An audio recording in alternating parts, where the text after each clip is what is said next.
Motorized bike build. I got the cylinder on. Got almost everything else back on. Clutch cable, everything except for the drive chain. I'm getting ready to do that.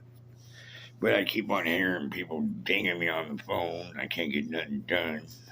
It's even got an alarm on it now. GPS. It's gonna be nice. These are gonna be red tires. I'm keeping the handlebars the same.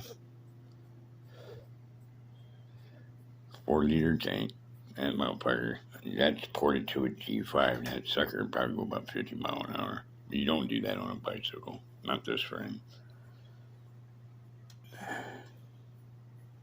Putting a different seat. Where is it? Right there. It's going to be a little bit bigger than this. And that's going to go back down a little bit.